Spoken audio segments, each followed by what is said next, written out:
Hi guys and girls, Mr. Hescox back here again. We're going to continue on. This is the sixth section of chapter 1.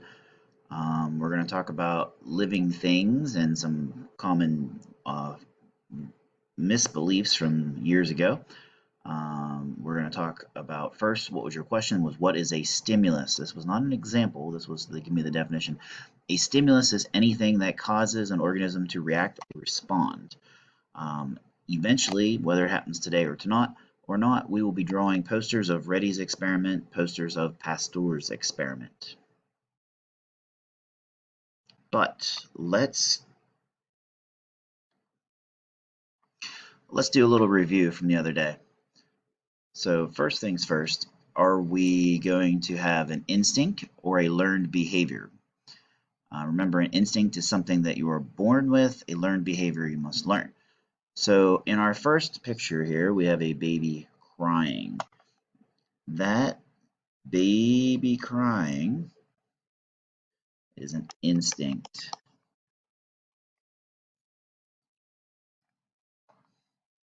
Okay, we have people taking a walk.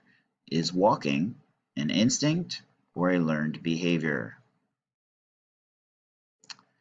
It is a learned behavior. We have to learn to walk. Okay, I have a dog drooling. Is the dog drooling an instinct or a learned behavior? Drooling for a dog is instinct. How about doing math? Is that instinct or learned behavior? This one is learned. There we have reading a book. Is that instinct or learned behavior? Well, you have to learn to read. This one is if you go to the doctor's office and he hits you with a hammer like right there and your knee kicks, that is an instinct.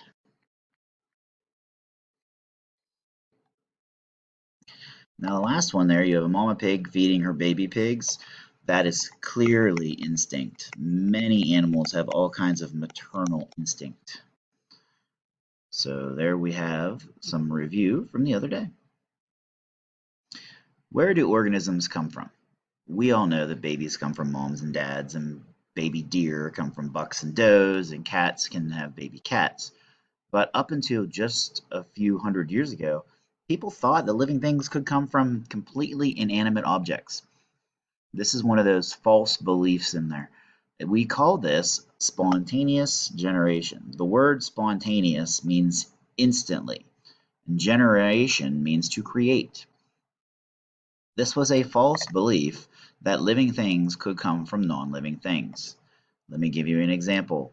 If you were driving along and you saw a dead deer and there were flies on the dead deer, we've all seen that on the highway. Those flies were created by the dead meat of the deer. You flip over a rock, there's insects under the rock. The rock made the insects. If you walked by a pond and there's a log and a frog jumps off the log made the frog. There was some other really crazy ones. There was one spontaneous generation belief that if you put dirty underwear in a pot and left it on your porch, eventually your dirty underwear could become mice. Mice would come from it. I'm assuming it's because the mice came to eat the linen, but there was some really interesting topics with spontaneous generation. Now, Francisco Redi was an Italian scientist who proved spontaneous generation wrong. So let's talk a little bit about Redi's experiment here. Redi set up 3 jars. You had jars with a lid on, jars without a lid on, and then he covered some with cheesecloth. Cheesecloth is a very thin material that allows air through, and they actually use it for straining the liquid off of the solid part of the cheese. And what he found, the open jars got flies, the jars with lids on did not get flies. Now in this picture it doesn't show the cheesecloth, so I'm going to add this in here. So if we had a cheesecloth jar You have this cheesecloth.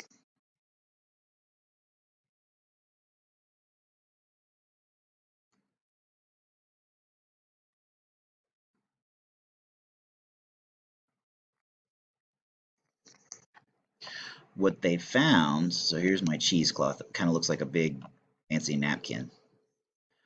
There were flies around the top of the cheesecloth, but not on the inside.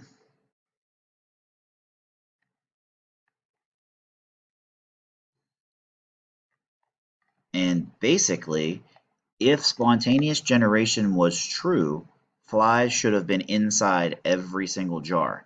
They were only inside the open jar that they could get in.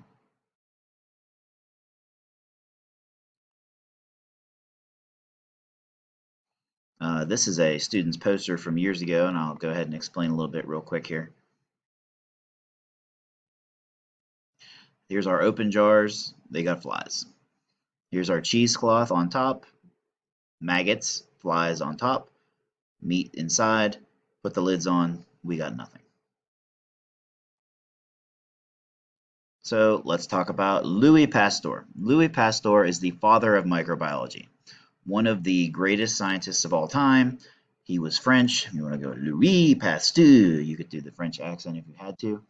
Now, Pasteur worked with microbes, and his famous experiment dealt with broth, not the kind of broth that you would use in soup or to drink. This is a nutrient broth that we use for growing bacteria. So he took the broth and poured it into two curved-necked containers. They were called swan neck flasks. Here you can see a picture of one. It looks like the neck of a swan. The necks were blocked, so he heated them up and he sealed the ends, so they were sealed. Then he boiled them. If you've ever had milk in the cafeteria, it says pasteurized. Pasteurized means that he have heated up this material. Many of our foods are pasteurized to kill the bacteria that's inside. Well, once you kill the bacteria, nothing grows inside.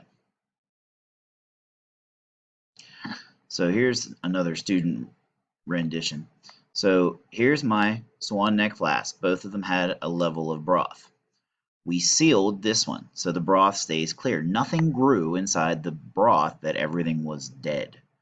But when we broke open my swan neck flask here and allowed air to get in, air has dust in it. You can't see all the dust that's in the air, but I'm sure your mom dusts the counters and things every once in a while. Dust can carry bacteria. When the bacteria got into the broth, this turned all cloudy and proved that if spontaneous generation were true, there should have been cloudy broth in this one up here, but it could not get in because this was sealed. And there's a picture of Francisco Redi himself. I have one more scientist to talk about today. His name is Stanley Miller. Stanley Miller made one of the most crazy experiments you're ever going to hear of. He took a mixture of gases that was similar to what the Earth's early atmosphere was.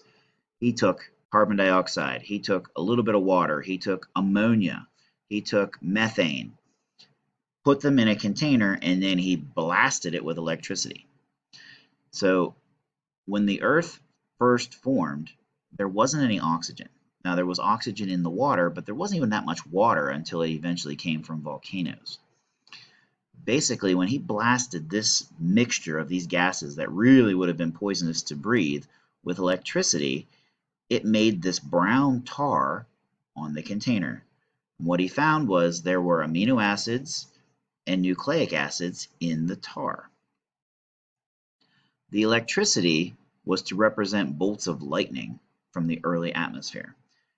By making this magical concoction where amino acids and nucleic acids could form, basically, he didn't prove where life came from on Earth. Stanley Miller proved that we did not need aliens to bring life to Earth, that the building blocks of life, proteins, amino acids, and things like that, could have formed in the oceans of early Earth.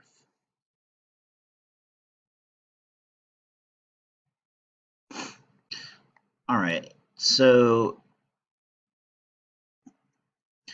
let's kind of wrap this up.